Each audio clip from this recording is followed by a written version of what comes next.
Hey, what's up? This is Dana with Upriver Education, coming at you with this week's update about what's going on in the field. So it's been a really great catch-up time, I would say, here at Upriver Education.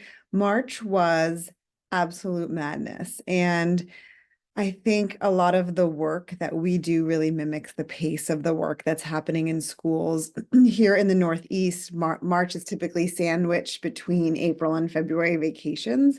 And so it's a time when a lot of us are getting a lot of work done and there's availability of teachers. So I found myself in March crisscrossing a few states, really kind of working in times to meet with a lot of educators and schools. And so we're here now catching up with this update for all of you. April has actually been a month with still a quick pace, but a little more of a humane pace around here. And that's left some time for a few kind of deeper conversations, for some conferences and learning on my own part, which has just been really wonderful. One of our imperatives here at Upriver is to really stay current in the research and the field, especially in areas that are quickly shifting and currently shifting. I found as a school administrator, as a coach, and as a teacher, the on-the-ground reality was that I was working to stay afloat day to day and put all of these good pieces into practice.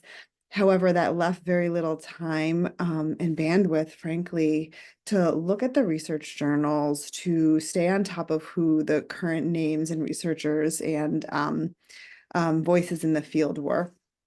And so now I carve out time specifically for that. And I find that I can bring that knowledge, bring that background to the educators with whom I work. I love sharing and sending off resources in those veins. One topic that has come up pretty strongly in the last couple of weeks is this concept you've heard me talk about before, especially if you follow our Instagram, of oral language. And oral language is starting to become a more talked about and more appreciated topic. And I think it's time that we really start to build in some real and strong practices in this area. If you read our blog post from last spring called The Overemphasis on Literacy in ESL, that really spoke to the idea that oftentimes in ESL classrooms or English language development classrooms, we as ESL teachers feel a need and a pressure to really mimic a lot of the literacy practices that are taking place in the ELA classroom or through the ELA curricula. And that is often kind of the print aspects of literacy, right? Because ultimately that's the end goal. And what we positioned in that blog is that we have to respect the natural order of operation of things. Now, this week, I had the great pleasure of attending a conference through the New Hampshire Department of Education that centered literacy for multilingual learners. This was a really terrific and well-attended event because it really did allow us to all come together, literacy people, ESL people, administrators, to talk about what is best practice for this unique population of learners who are coming with funds of knowledge, with repertoire of language that may not match the assumptions of the background and experience that many of their school peers do have and that our instructional models have been based on. So at that event, this idea of oral language connecting to literacy came up again and again and again, and it was just so strong. We had speakers from across the country. I quoted a couple on my Instagram recently, but they all really concurred that this idea of oral language as important for literacy is not simply a topic for English learners, but it's very paramount for English learners. And here's my kind of take on this. I was very inspired many months back by the Oregon Literacy Framework. They have since put out a brief synopsis of their full framework, and that's available as like a two-pager, which talks about the components of literacy. And they make the statement that literacy begins at birth. And let's think this through. Why does literacy begin at birth? Because our ability to read and to write all grows out of how we perceive and hear if we're hearing sounds, right? How we formulate them. And so I was listening to a terrific podcast recently. It was Tan Huynh Teaching ML's podcast, and I'll talk about that in a little more depth in just a moment, where they were talking about structuring accountable academic conversations. But one of the guests was Dr. Monterey, who said, reading and writing float on the sea of oral language, right? And on the sea of speaking, she may have said. And that to me just really says it all. When we naturally acquire language, we begin by listening, right? We begin early in life by taking in sounds and then eventually creating utterances that may resemble some kind of words, but may not actually be yet fully formed words. And then in the eventual, those in the natural order of language acquisition become sounds and words, and then they get strung together through our syntactical norms and our grammatical processes, right? And through context. So all of this, if you imagine a monolingual English speaking student who's grown up in an English speaking world, who attends school in English, they're coming in with, let's look at a kindergartner who's 5 years old. They're coming in presumably with 5 years of exposure to oral English and developmentally a level of appropriately a level of competence in that oral English.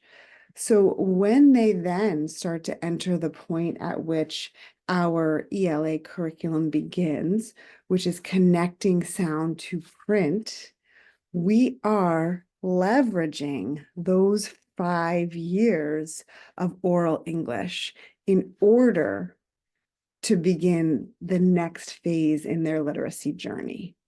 Now, it would make sense to kind of just think the beginning of literacy is starting to make letters and sounds, right? And say what sounds those letters make. But truly, our school programs begin there because there's an assumption that this other piece has already been provided, right? And that the students are coming equipped with that piece. There was a great memo put out about the science of reading. There was a summit for multilingual experts and science of reading experts. And one of the things they said, and I'm going to paraphrase here, although I'll link it down in the comments to this video so you can read it for yourself. But they said, when we start that print piece of the literacy journey, that's like chapter 30, right? In certain terms of like the whole literacy journey. If a student's coming in new to the language of instruction, they may be starting at chapter 1 for that English. Now, depending on the native language, they may have exposure to similar sounds. And of course, we need to do our due diligence to kind of see where those connections are and aren't so that we can best support students. But the idea here is that oral language is a part of every student's literacy journey. However, we get to start at a later point because that's been taken care of in the home for so many students who are not multilingual learners.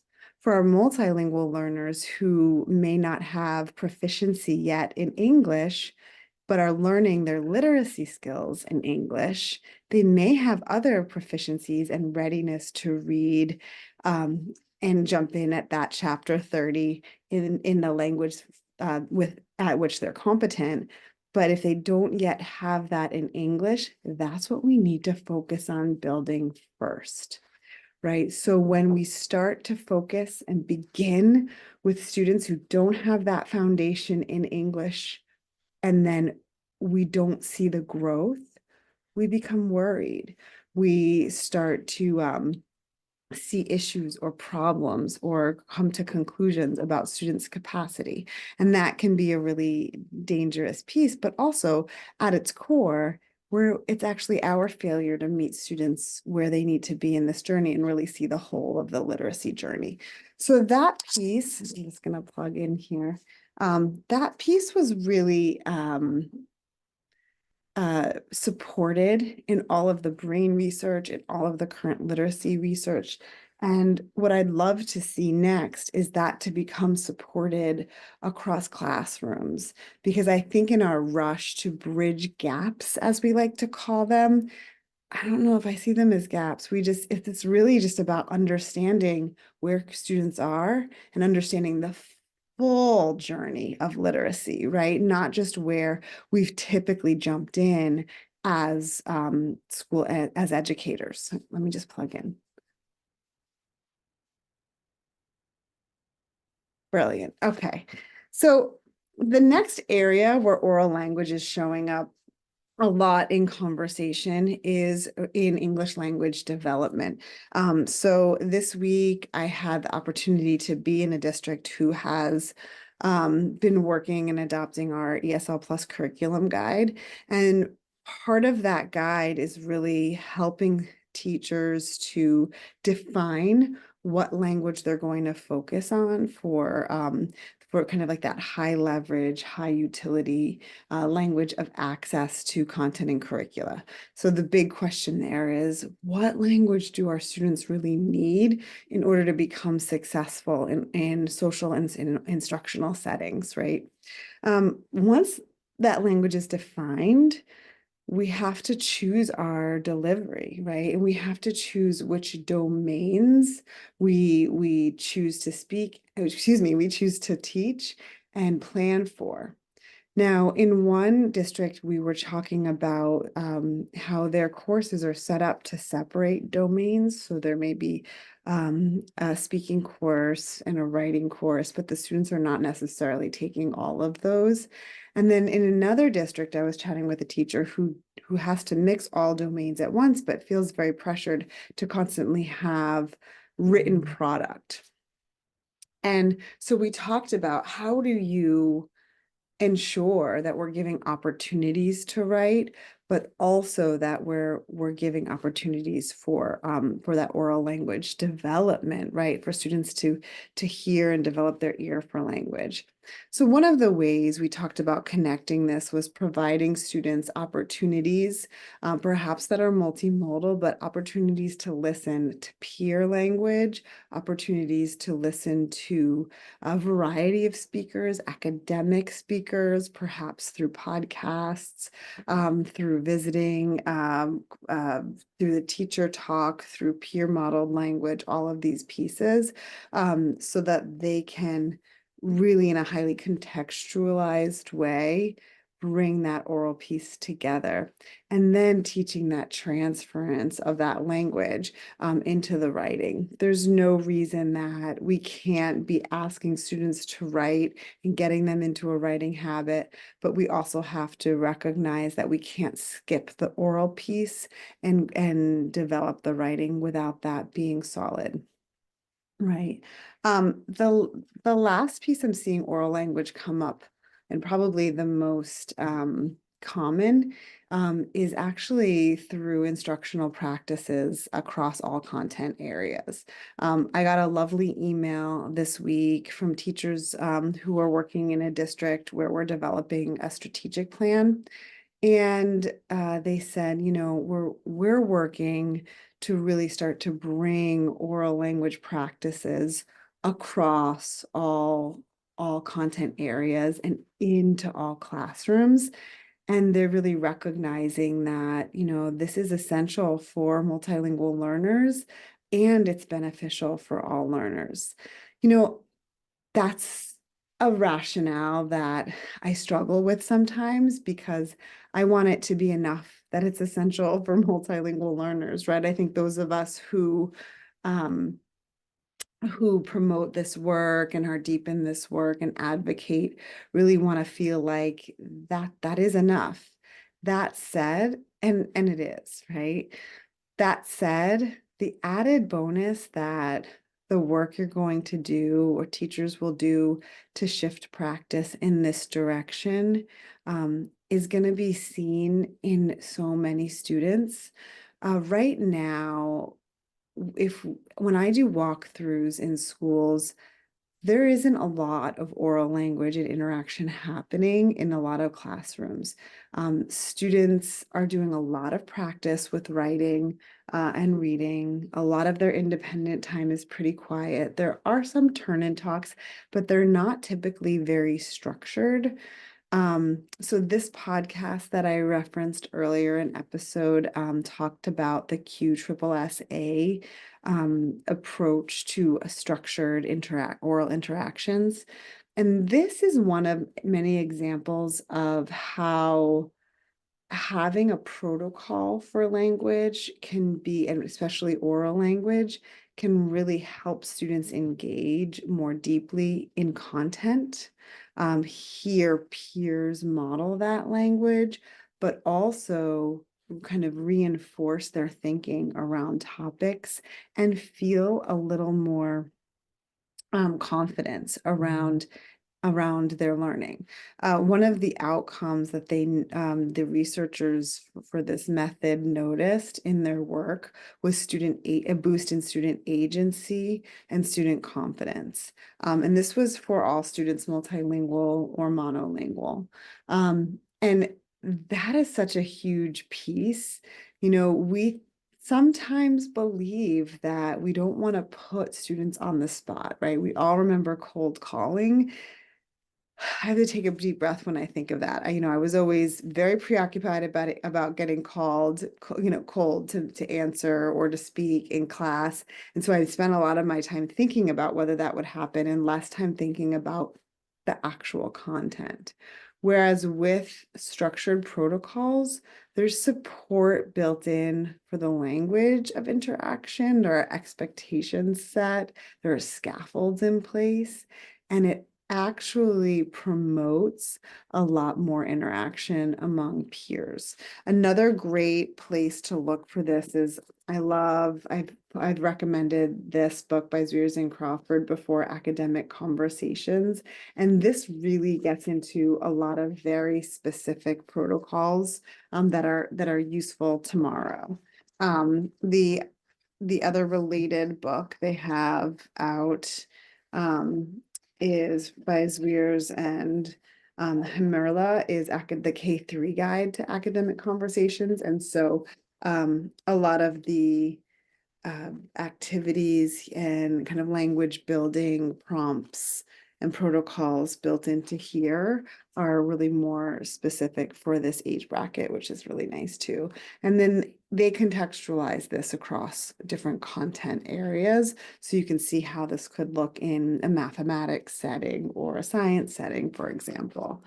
I think the other piece that's really wonderful about developing structured academic interactions is that, one, it naturally helps teachers shelter instruction because they're going to start to notice and call out the elements of language that they want students to use when interacting with content.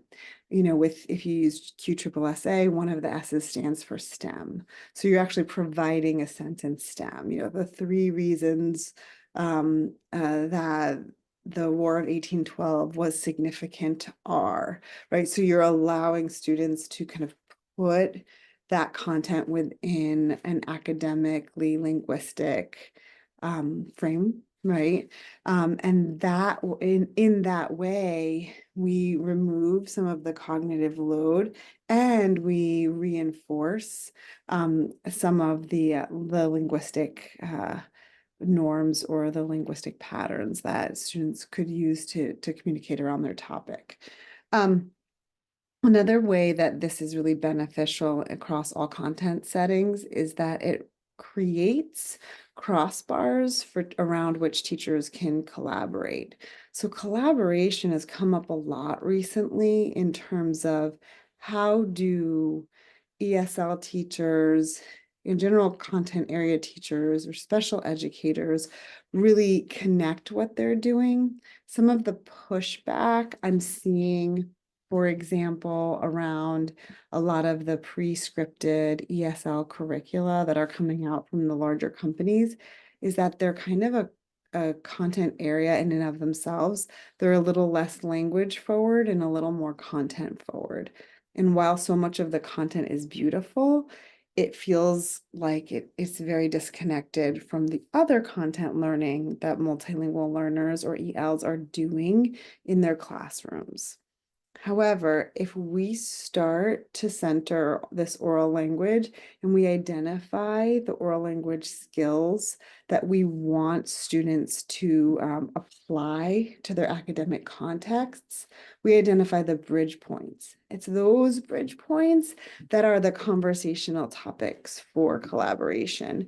It's those bridge points that are going to build the meta-linguistic awareness of our students so that they can see the language they're learning in their ELD setting applied, reinforced, and supported by their content teachers.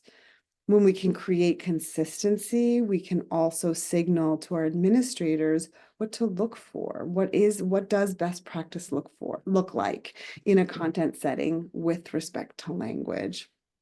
And then hopefully we hear more of that buzz. We hear more conversation happening within all settings, and we're creating opportunities for our students who are learning English in an English classroom setting to jump in a really safe way where some of that structure has been safely provided for them. So yeah, oral language. I'd love to hear your thoughts. There are so many directions we could go with this, but suffice to say, this is a piece of literacy. This is a really important and useful piece of student agency and student engagement. And it's not kind of the lesser area to reading and writing. It is a piece of that order of operations, and they're all interconnected and related. All right, that's all for now. I wish you a terrific week and reach out with any thoughts or questions. Talk soon.